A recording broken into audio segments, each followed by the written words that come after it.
에코프로 주가를 올리는 세력이 있다? 있을까요? 없을까요? 한번 가보도록 하죠. 자, 일단은 1년 내내 안 좋은 뉴스만 가득한 에코프로입니다.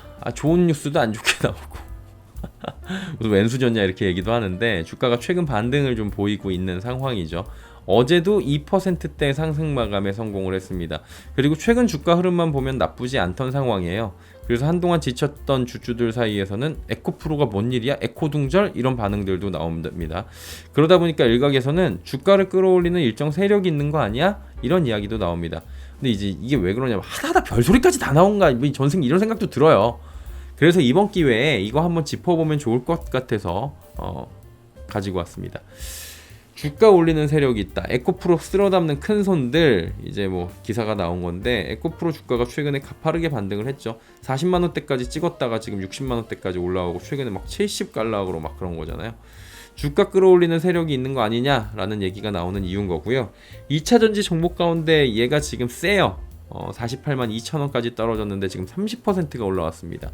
같은 기간 LG엔솔이나 이런 애들도 올라오긴 했습니다. 전반적으로 2차전지 종목들이 일제히 반등에 성공을 하긴 했는데 자회사인 에코프로비엠도 15% 오르는데 그쳤어요. 근데 얘가 지금 30% 정도 올라갔다는 거죠. 그래서 이게 무슨 일이야? 아니 얘가 이런 날도 있어? 왜냐면 지쳤으니까 이런 얘기를 하는 거예요. 개인 투자자들 사이에서는 이번에 또 이제 믿음이 올라오죠. 야, 그래 역시 에코만 한 게 없다. 믿으니까 올라간다. 라는 얘기가 나오는 거예요. 최근에 에코프로는 많은 분들이 알고 계신 내용이겠지만 개별 이슈가 있었던 거예요. 사실은 액면 분할 이슈 있었죠. 그러니까 50만원 초반대에서 40만원 후반대에서 반등에 성공했고 CPI 쇼크가 있었지만 낙폭을 자꾸 줄이려는 시도가 있어요. 주가 회복도가 굉장히 빠른 모습이에요. 근데 이거를 좀 구분을 해야 되는 게 고점에 매수하신 분들은 지금 어려움이 있을 겁니다. 그래서 그분들께는 심심한 위로의 말씀을 전해드리는 바이고요. 어쨌든 간에 지금 최근에는 저점 대비해서 시점을 잘 보셔야 되는 거예요. 올라오고 있다라는 거죠. 또 전일 비롯해서 여러 번 업황을 짚어드린 바와 같이 이 섹터 자체가 하반기 업황 회복 기대감이 무르익고 있다 보니까 주가가 선행해서 반등을 시도하려고 하고 있는 게 아닌가라는 합리적인 추측이 좀 가능한 거죠.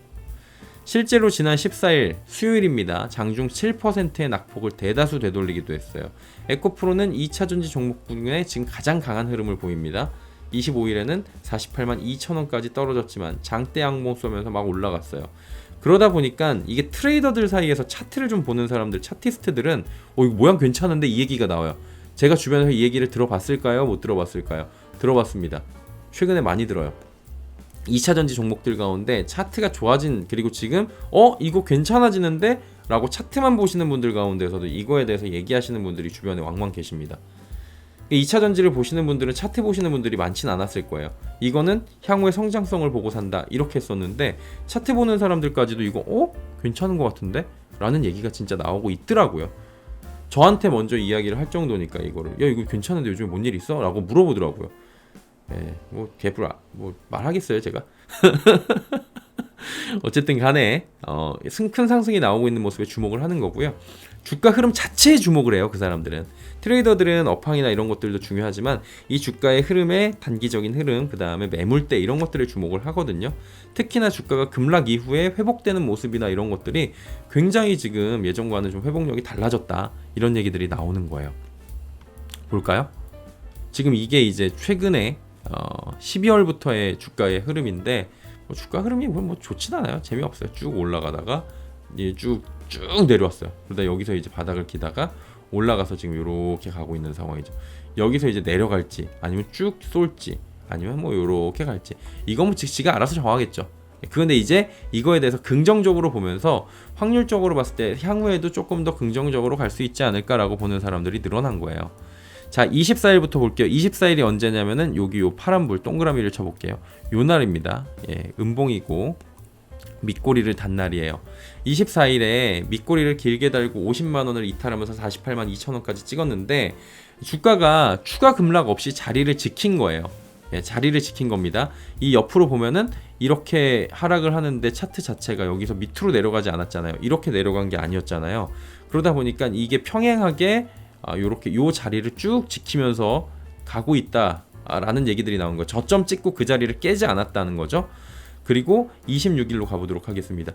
이게 26일이에요. 장대 양봉인데 이날도 저점이 이날이 48만 2천 원이구나. 이날 오히려 저점을 경신을 했는데 당일에 물량들 다 잡아먹으면서 9.28% 급등하면서 장대 양봉이 나왔습니다.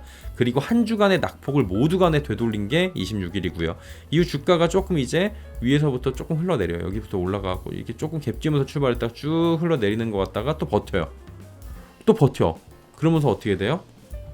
버티면서 2월 7일 8일 이 동그라미 친 날이요.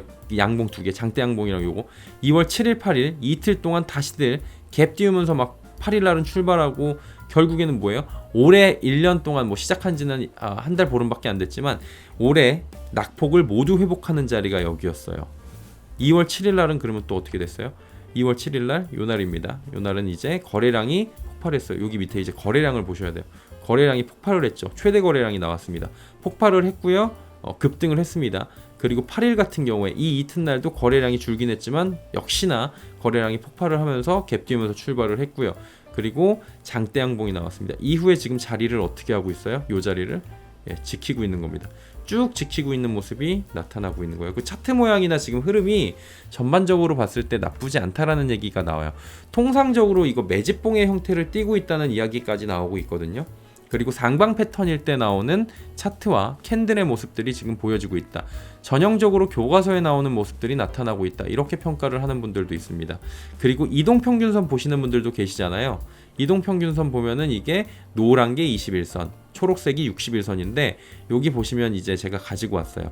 60일, 20일, 10일, 5일선 위로 모두 다 안착을 하는 모습들이 나타나고 있습니다.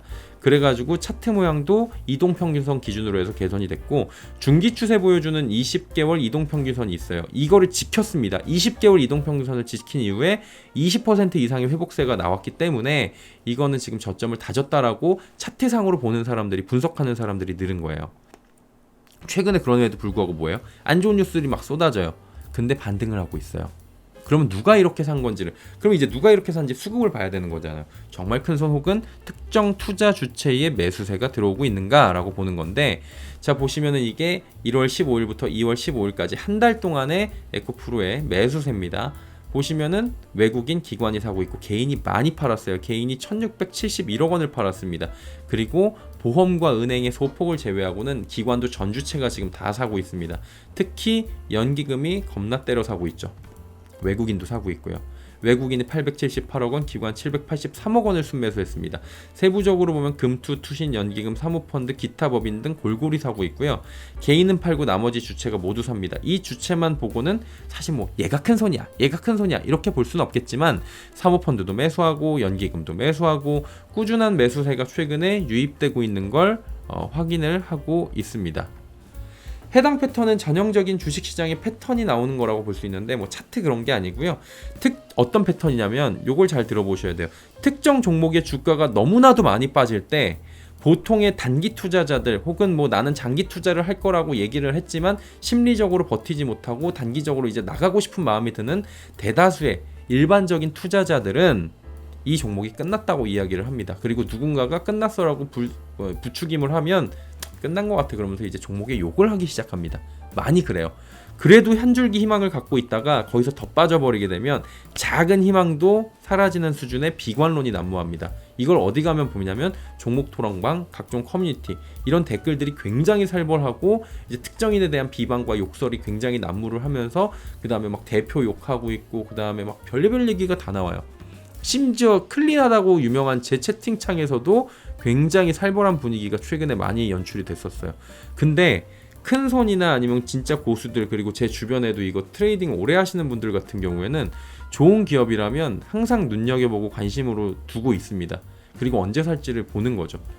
종목은 2,500개예요. 그 중에서 맨날 한 종목만 할 수가 없습니다. 그래갖고 좋아 보이는 것들을 관심 종목에 넣어놓고 알람을 맞춰요. 이 정도 가격까지 가면 울려라라고 알람 설정을 해놓는데 그러면은 그게 움직이면 이거 팔고 글로 가. 이런 사람들이 많다고요.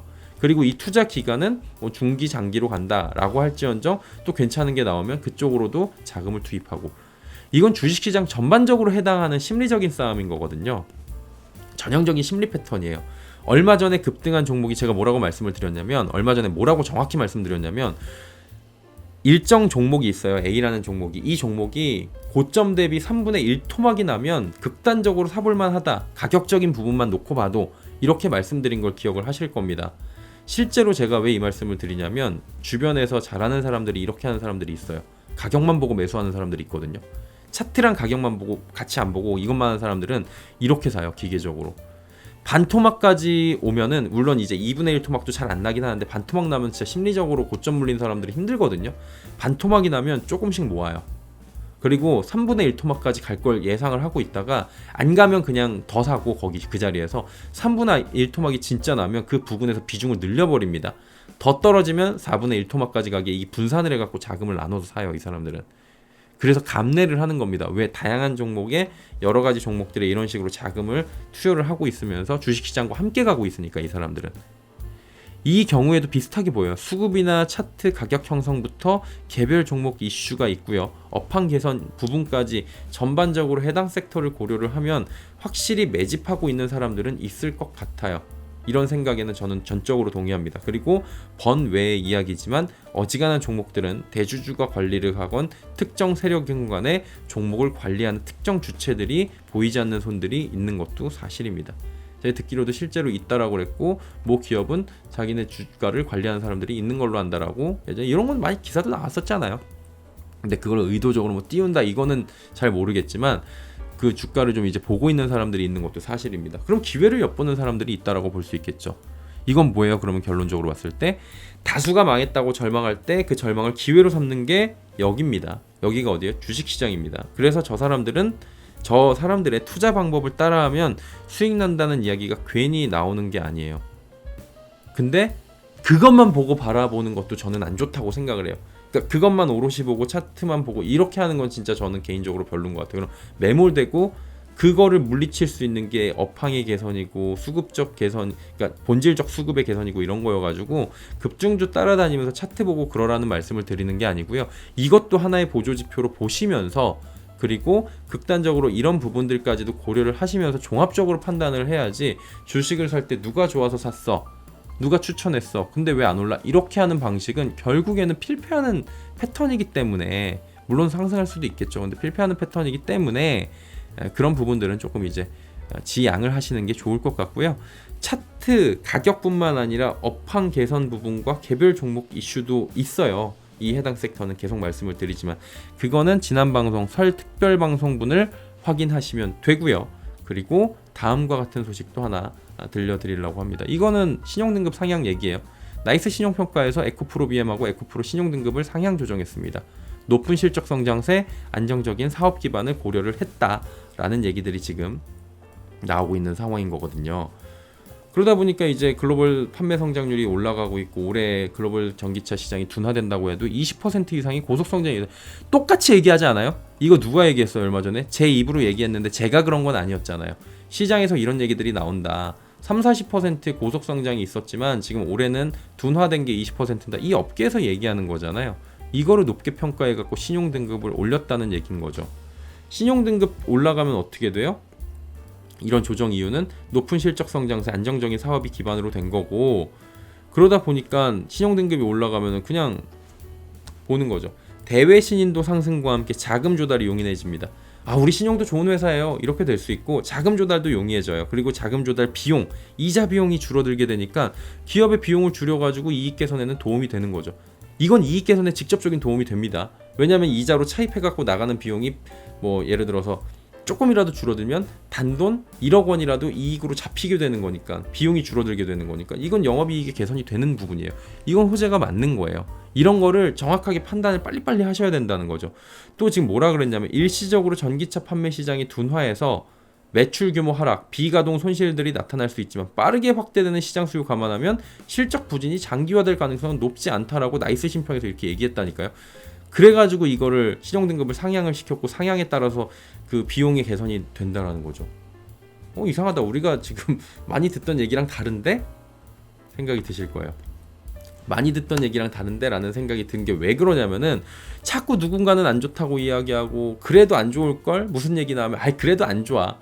뭐 MSCI 편입 안 될걸? 됐는데도 안 될걸? 그러고 막 그러고 있는 거예요. 누군가는 안 좋다고 저주에 가까운 이야기를 할 수 있지만 그 시간에 어떤 사람들은 공부하고 있고 쳐다보고 있고 타점을 노리고 있고 매수하고 있고. 신용평가서는 어떻게 판단한 거예요? 이 신평가 나이스 신평은 안 좋다고 하고 그 나오는 이야기 부분을 잘 뜯어보고 좋아 보이니까 잘 뜯어봤는데 아닌데 좋아 보이는데 그러니까 신용등급 상향시킨 거예요. 그래서 종목에 대해서 남의 말 듣고 좋다더라 하고 샀다가는 무조건 무서워지고 두렵고 지긋지긋하고 어렵고 짜증나고 욕하게 되는 거예요. 이번에도 분명히 알 수 있는 건 안 좋다면서 주요 주체들은 어떻게 하고 있어요? 사고 있는 겁니다. 안 좋다며요. 안 좋은데 주요 주체들은 어떻게 하고 있어요? 지금 이렇게 사고 있는 모습들이 나타나고 있는 거잖아요. 주요 주체들은 그렇게 사고 있는 거예요. 안 좋다면서 신용등급 올라가고 있고요. 안 좋다는데 신용등급이 어떻게 올라가요? 그랬던 거예요. 다만 모든 종목에 이게 해당되는 건 아니거든요. 성장성이 담보된 시장에서 잘 운영을 하고 있는 기업들에 국한된 거니까 일단 기업을 잘 고르시고 그 기업에 대해서 공부를 하신 다음에 기업의 성장성이나 이익 전망치나 사업 영위하는 부분들도 전문가만큼 알고 있어야 되는 거예요. 왜 내가 주주라면은 누가 주주한테 떠먹여주지 않으니까 직접 투자한 기업들은 그렇게 하고 그 다음에 오늘 이제 이런 보조 지표들도 확인을 하시면서 보는 게 앞으로의 또 이제 주식 투자를 하실 때나 자본시장을 대응하실 때 도움이 되지 않을까 생각이 들어가지고 오늘은 요 얘기를 한번 가지고 와봤습니다.